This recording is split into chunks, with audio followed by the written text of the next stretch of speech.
Équateur Mambenga en général, pays ya Mbandaka en particulier, sango oyo eza penza ya bino. CAA, Compagnie Africaine d'Aviation, Mokondi Mpefumu ya Mapata, azongi selibino bavol na ye na ba destination ya Kinshasa Mbandaka Kinshasa, Kinshasa Kindu Kinshasa, nyonso eza kosalema na Airbus A320, ba destination ya boye, okokutango place mosusu te, kaka na CAA, Compagnie d'Aviation oyo ba Congolais balova, à partir déjà il y a le 19 décembre 2022 kwenda vutuka Mbandaka na Kindu kokende yango ekomineti na sima ya ndako à travers reprise ya bavol kitoko oyo. CAA, facilitateur ya bana Congo, Mosungi, aboya ba Congolais balela. CAA, balinga kamboka boete, vous êtes trop amoureuse du pays. Boye mona bolandi ya journal ya peuple pona peuple info lingala mbote na bino bisika nyonso tu bozwa mina bokomi na ye depuis lundi 6 février kuna na Afrique du Sud bosengi koyeba que chef de l'État Félix Antoine Tshisekedi Tshilombo a participé qui mardi 7 février na mining indaba oyo ezali forum minier africain ya chaque année bona na badetenango elongo na héritier Mapindemi. Président République démocratique du Congo, Félix Antoine Tshisekedi Tshilombo, a signé le secteur minier africain, batonga ensemble les pactes de confiance pour le développement de RDC. Ils allaient rendez-vous moko oyo, ils allaient qui résultat na bango. Ils allaient qui malamu parce que wana, ils allaient qui message de chef de l'État, à pesa qui mardi na communauté ya ba industrie na secteur minier na Afrique. Accompagné na muninga na Afrique du Sud, Cyril Ramaphosa, président Félix Tshisekedi a pone qui koloba pour la première fois na histoire ya secteur minier où Israël qui traversé période moko ya ba tension suite na guerre où Israël ko se passé na Ukraine na contexte où le président Tshisekedi aya ki koloba ba vérité et pas ya ba géant ya ba secteur minier ya monde pays Afrique ya liboso ezali que RDC a changé a décidé ko faire profiter ba richesse na ye et pas ya population nyonso kasi groupe moko ya batuti na mokuse ya koyeba ndingi nini ko débloquer investissement dans le secteur minier africain puis ko garantir sécurité, stabilité puis approvisionnement. Président de la République démocratique du Congo a répondu qu'il n'a mokuse na 5 points. Bosimba que changement ya RDC ezali koleka na vaste réforme ya climat des affaires. Oyo etiami déjà na chantier depuis 4 ans et pas ya président de la République démocratique du Congo. RDC ezali nano exploité donc ba potentiel source ya création ya ba richesse na secteur minier ezali nano. Donc chef de l'État a lancé appel na ba investisseurs minier kolanda na mibeko ya mboka bakoki koya kosala mosala na partenariat gagnant-gagnant. Discours ya vérité oyo esepeli ba industriel minier oyo ba lobby bazali prêt ya ko participer na part ya confiance oyo ya sika elongo na l'État congolais. Premier ministre Jean-Michel Sama Lukonde Kenge a représenté qui chef de l'État Félix Antoine Tshisekedi Tshilombo na 6e anniversaire ya liwa ya fait Etienne Tshisekedi Mulumba et pas a déposé qui gerbe de fleurs na mausolée na ye héritier Mapindemi a pesibino ba précision. 6e anniversaire Yaliwa ya docteur Etienne Tshisekedi Mulumba. Premier ministre Jean-Michel Sama Lukonde Kenge a représenté que chef de l'État Félix Antoine Tshisekedi Tshilombo na cérémonie oyo ezalaki organisée na mausolée ya Sphinx ya Limete. Ezalaki reporté pour la raison ya visite ya souverain pontife na Kinshasa le 31 janvier 2023. Commémoration oyo et outi kosalema mardi 7 février 2023 et pa wapi chef de l'État Félix Antoine Tshisekedi Tshilombo oyo azan Afrique du Sud Azalaki représenté et paye à premier ministre Jean-Michel Sama Lukonde Kenge. Sur place, chef du gouvernement a participé à une messe d'action de grâce où Azalaki organisé na occasion oyo et paye à officiant du jour. A rappelé qui combat après instauration y a état de droit. Combat oyo Azalaki mené avec bravoure et paye à Sphinx y a limité. A insisté qui mingi pona kolobake oyo nyonso et kozala enseigné de génération en génération. Après messe, premier ministre Jean-Michel Sama Lukonde Kenge a dit qui na kombo ya chef de l'État dépôt ya gerbe de fleurs boye a déposé ki yango liboso ya mausolée ya fait Etienne Tshisekedi. Jean-Michel Sama Lukonde Kenge abandaki nanu ko déposer gerbe de fleurs avant à signer livre d'or na kati akomaki quelques mots pour na ko rendre hommage et pas ya grand combattant ya état de droit fait Etienne Tshisekedi wa Mulumba. Bosimba que depuis le 1er février 2017 que docteur Etienne Tshisekedi atika ki mokili ya bato depuis Belgique kuna esika wapi akendaki kozaba soin ye amenaki lutte moko ya makasi elongo na parti politique na ye UDPS pour na avènement ya démocratie pe état de droit na République démocratique du Congo. Kaka masolo primati au Sénégal koyeba que Premier ministre Jean-Michel Sama Lukonde Kenga président qui mardi 7 février réunion ya sécurité pona incident ya Goma pe alobela ki elongo na ba ministre présent na réunion o situation ya ba violence ya droit de l'homme kuna na province ya Maniema encore une fois de plus héritier Mapinde.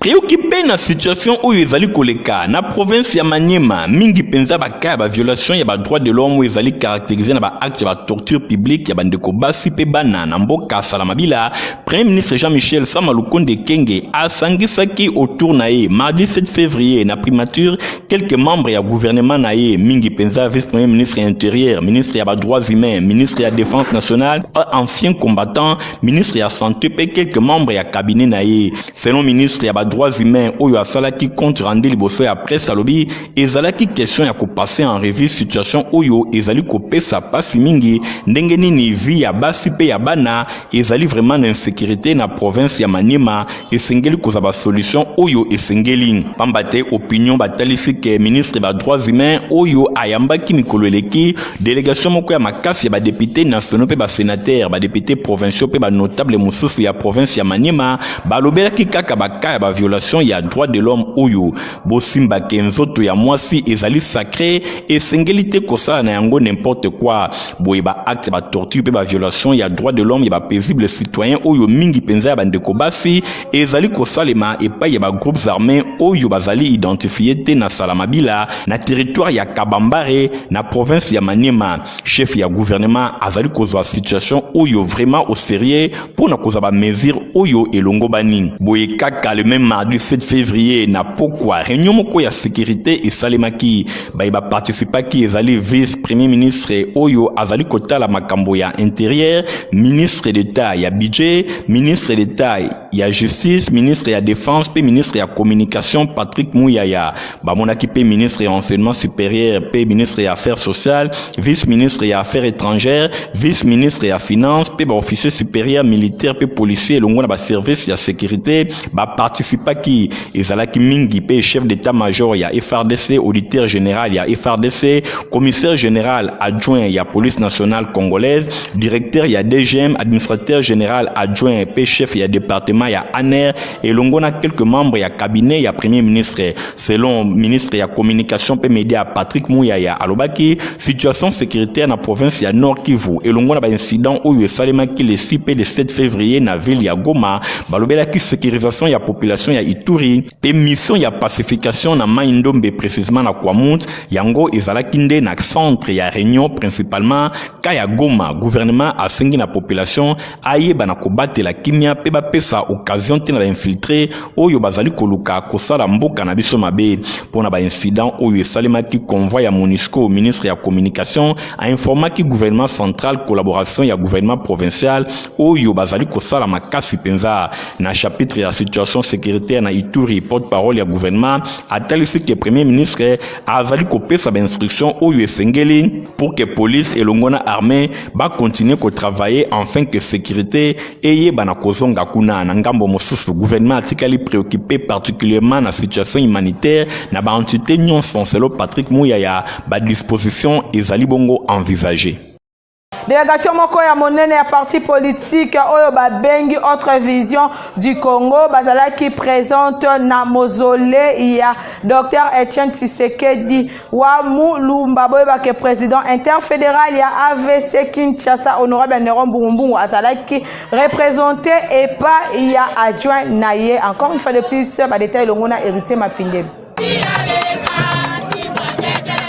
Délégation moko ya makasi ya parti politique Autre Vision du Congo ba participer qui mercredi 7 février 2023 na cérémonie commémorative ya 6e anniversaire ya liwa ya Dr Etienne Tshisekedi wa Mulumba oyo ezalaki bongo organisé na mausolée na ye na quartier Kindobo na commune ya Nsele na ville ya Kinshasa. Empêché président interfédéral ya AVC ville ya Kinshasa honorable Néron Mbungu azalaki représenté na important événement oyo et pas ya vice-président ya interfédéral Kinshasa Fidèle Muzembe. Na intervention na ye numéro 2 ya parti cher ya excellence Didier Boudimbu pour na ville ya Kinshasa a évoqué ki ba mérite ya 5 ya limité na combat politique na ye oyo alingaki changement ya République démocratique du Congo a profité ki na célébration ya anniversaire ya liwa ya père de la démocratie congolaise Fidèle Muzembe na kombo ya titulaire na ye honorable Néron Mbungu a sengaki population kinoise ba s'adhérer massivement na formation politique na bango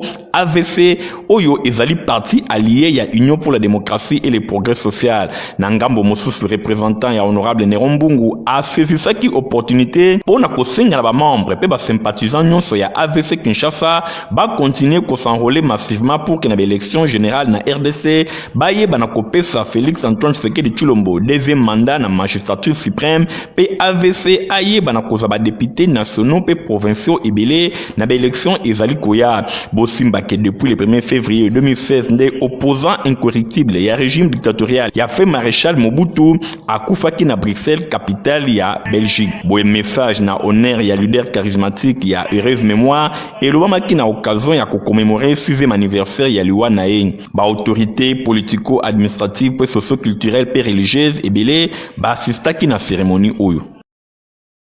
Honorable Paul Bindu Musambali akendaki ko visiter bato nyonso bazwaki makamba na tango akendaki ko s'enrôler bolanda reportage oyo Michael Bristoto Francis Kanza basale libini. Badongolo miso basuki en tout cas ba projet molili basalaki contre le fils de l'homme Paul Bindu Musambali bakisela yo océan edendi ebeti potodi jour enrôlement na ye tellement lukonga mobimbezalaka mobilisé lokola moto moko na ndenga kosakana te place ya kotia lokolo kutu ezalaka te nzoka ba politicien en mal de positionnement ya sans esprit zéro balobaka embadi soki totiki Paul Bindu boy biso tokopola na biso déjà po yango ese monani talati na batinda batu baya kosala mama na trouble kosakana te batu misusu bazoka pe baswaki bakuya ndenge na ndenge kasi lokola ba plan wana esimbaki te botala ye moko océan Paul Bindu Musambali yeyo ayaki ye moko ko assister ba blessé bondi melangai que le fils de l'homme océan Paul Bindu Musambali a soit prise en charge totale ya ba malade nyonso bazalaki hospitalisé na 3 différentes formations médicales na Mitendi na Mongafula pe na UPEN ye moko moto ya bato ya chanre ya nos ayaki kotala bango ezalaki mobange na réconfort akosakana te boyoka ndenge basololaki toke evolution eza kitoko makasi lelo nde natelemaki tokendaki examen ya scanner bakotinga scanner na 16h nde tozwa résultat mais en tout cas papa wana bato bazali bana baoloba toyebi ke mokili eza mpona koloba mais papa azozwa soin kitoko banda ne bandeti na suka hôpital atindaki biso hôpital ya kitoko azozwa biso na soin kitoko bakisa kitoko papa pa azozwa biso soin ya kolia makambo tu kitoko ayuti mpe koya kotala biso ye moko kutu. Toujours combattu mais jamais abattu. Likopa na bidu eza léger, eza pepele nzinzi. Ma papa, Paul Bindu Musambali, esi apikama déjà, lukunga mobimba d'accord na ye na nenga kozakana te, pona motema na ye boboto, papa eba papa social na bango nyonso, océan, omeki ozindi. Défi Congo ezali parti politique ya sika ya mwana mboka Diangenda Kitutuki dibo découvrir yango à travers commentaire au Michael Bristoto Stéphanas Kande basale libino.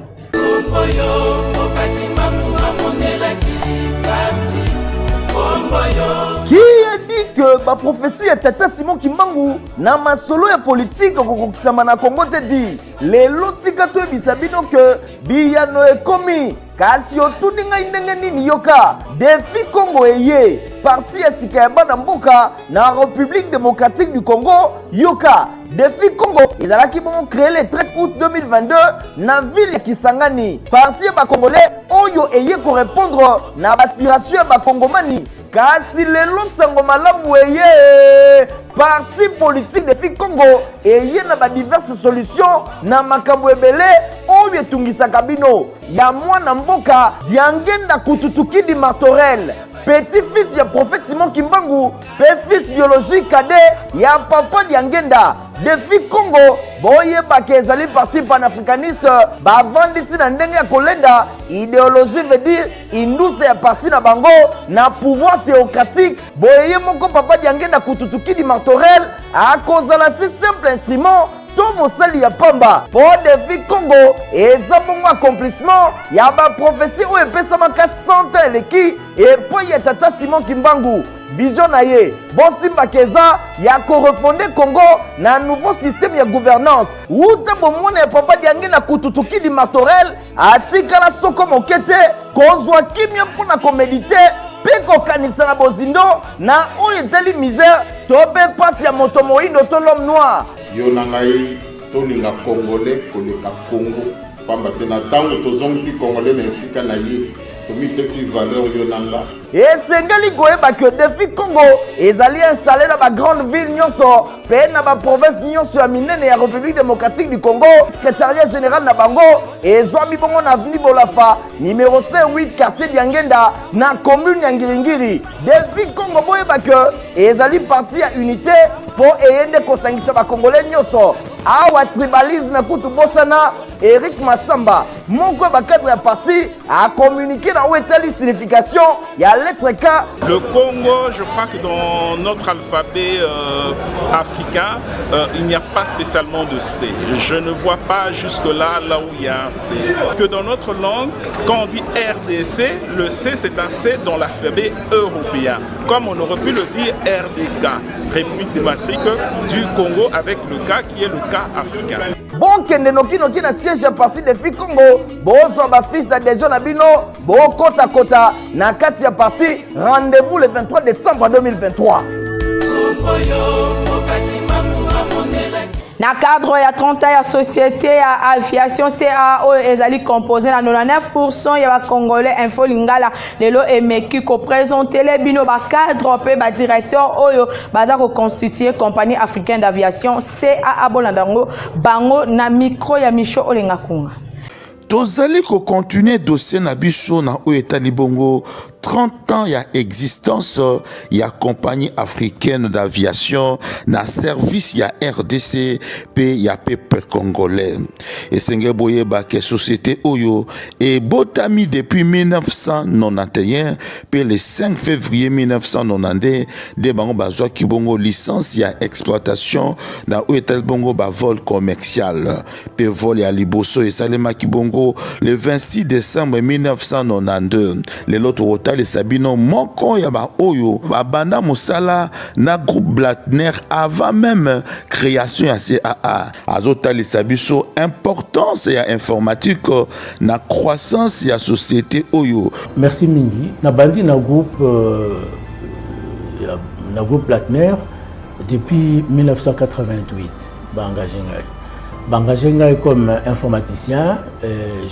attaché à la coordination financière. En fait, nazala qui a un rôle, il y a centraliser les données nyonso, il y a groupe,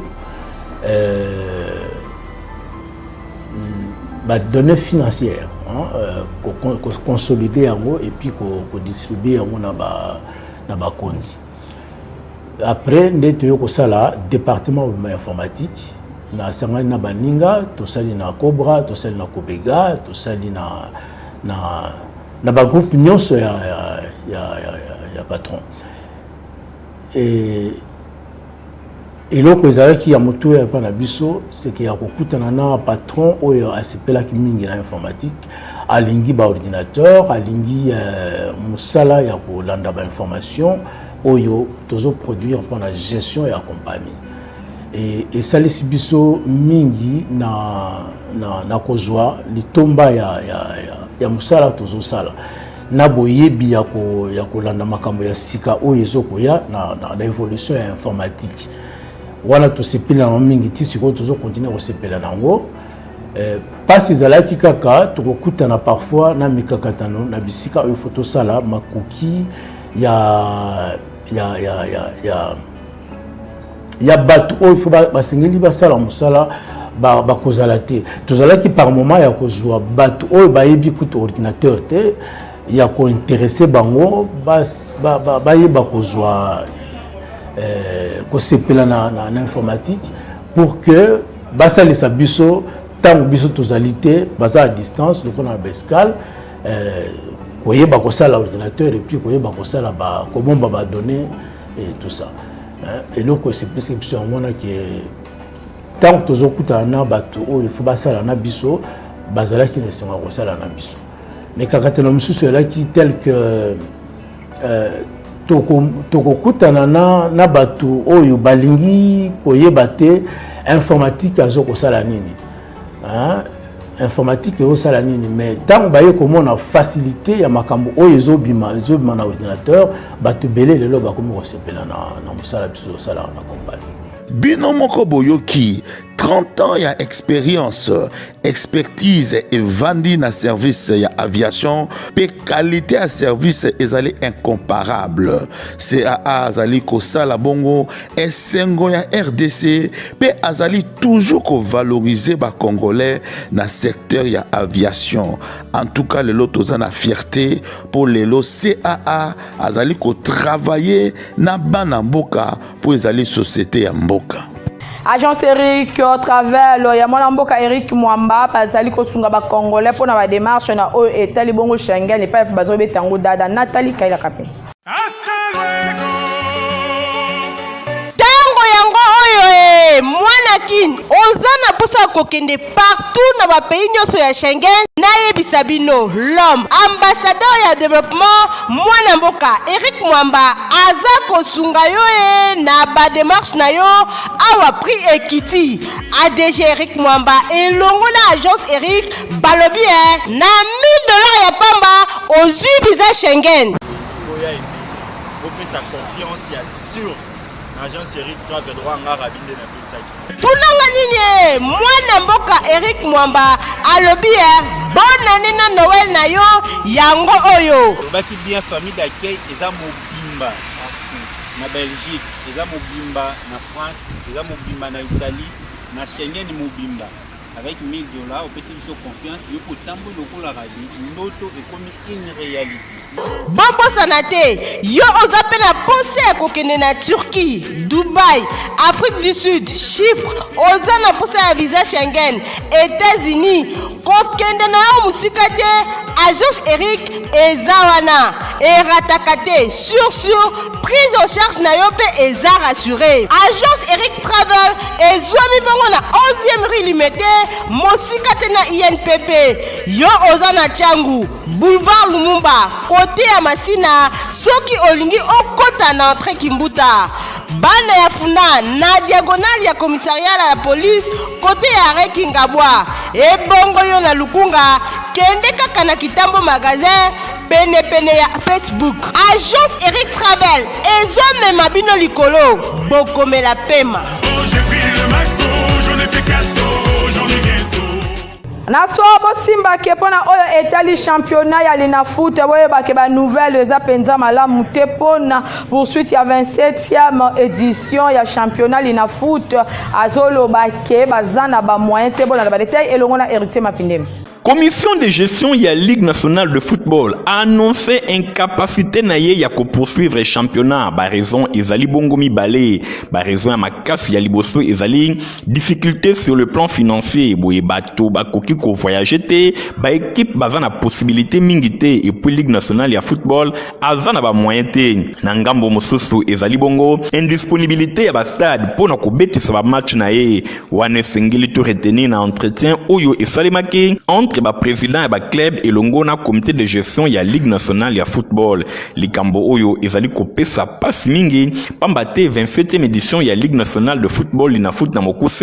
et bandaki déjà. Boy Fédération congolaise de football a eu petit peu ko annoncer communiqué pona kolobake abengi ba dirigeant ya lina foot et longo na ba dirigeant ya ba club ya RDC oyo bazali engagé na Ligue 1 pe Ligue 2 baye bana kosolola pe batala ndenge nini poursuite ya championnat et koki bongo kosalema ba amoureux ya football bazali komile la makasi pambate 4 clubs engagés dans la compétitions africaines interclub, V-club, Mazembe, Lupopo, Pedering club Motema Pembe et Sengeli Bakota déjà dans la compétition situation oyo ezali a pasi pambate et ko préjudice bango tobanzi ke gouvernement ya République démocratique du Congo oyo ezwaka engagement solennel na conseil des ministres pour na kolobake bakozwa championnat en charge et Sengeli ba respecter promesse na bango pambate soki ba respecter promesse te et kozala vraiment liwa ya football na République démocratique du Congo pambate saison passée et sila kité saison où lisusu ba nouvelle ezali malamu te tozali komema football wapi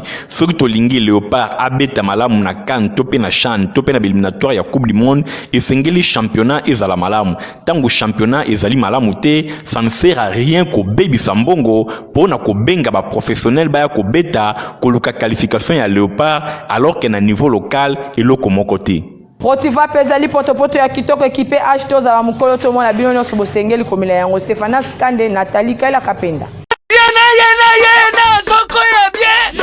Bébé pro azoko ya bien po ayeka Protiva. Bongo bébé ni pipi. C'est etumbana pota. Ndeko na mali kamni mo ezole la makasi bo ezole kanti na balabala. Yeka boy ali ana pasi mwana oyo. Mwana ko ali ana pasi te est-ce que biloko azolia oyo azosepela nango?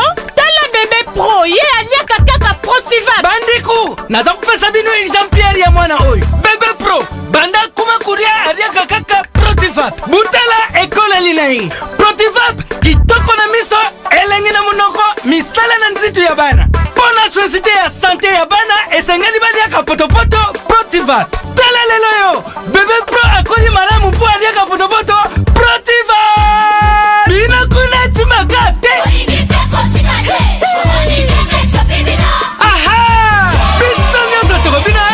bébé toke bana bayango chante kitoko ntoto makachi mboka mobimba etita ingiyo ha Protiva potopoto kitoko pona ba bébé pro Malembe tokomi ko pousa na suka ya basango la biso héritier mapine mais asaleli bino info ya ba journaux.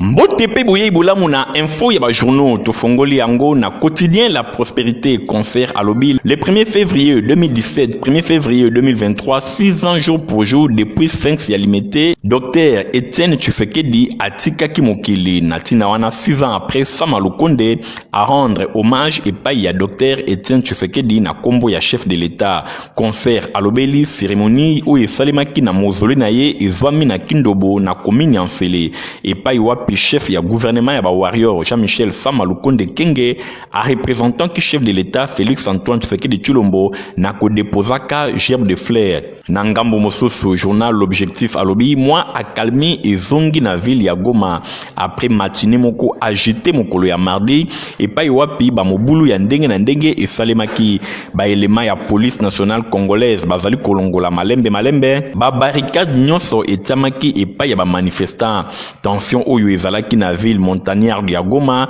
ezalaki eloko moko vraiment ya malamu te pambate batomi sato bakufaki na ngambo mosusu les libres débats alobeli polémique autour ya Augustin Matata Ponyo oyo azali bongo sénateur ex-premier ministre oyo basengi epai ya directeur ya cabinet ya ministre ya finance Nicolas Kazadi ayeba na kopesa ba preuve ya accusation oyo alobaki basengaki ye 20% ya rétrocommission pona kofuta mbongo ya cabinet na ye baidaki gouvernement na ba étude moko basalaki natina wana Augustin Matata Ponyo le sénateur yepe a répliqué pona kolobake victime de amemaka bourreau na na justice kasi ekomi bourreau akomi kokana comme ma victime na justice par rapport ya histoire ya rétrocommission voilà l'information où ndé tout ce qui c'est info ya ba journaux ya poko ya lelo botika la malamu.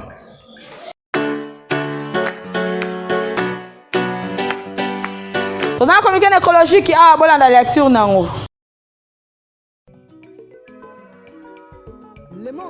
Famille Tuvingila, famille Kipembe, Belis, Nicole, Jolie, Papepe, Enoch Kipembe, Bazana Mama Makasi, Yakoye Bisana Bandeko, Baninga pe baye banina bango, liwa ya maman, ya pe koko na bango, na kombo ya Marie Mayako, oyo akufaki mokolo ya mercredi 1er février na hôpital Saint-Joseph na sima ya bokono ya Tango Mokusi. Programme ya matanga ezali boye, jeudi 9 février veillée mortuaire ekosalema na église Seboko Lemba Matete, référence entrée Kiyimbi. Dès vendredi 10 février, nzoto ya Mowei ekobima na morgue ya hôpital Saint-Joseph, pe bokundami ekosalema na cimetière ya nécropole entre terre et ciel. Tika sango oyo ekomela bato nyonso bayebaki mama Marie Mayako. En attendant nzoto ya Mowei ebima na morgue, matanga eza kosalema na quartier Batende 17D na commune ya Matete. Bososoli ke journal pepe pona pepe yango ekomi na suka bandeko botikala malamu ngala mino tokuta mikolo ezali ko ya au revoir.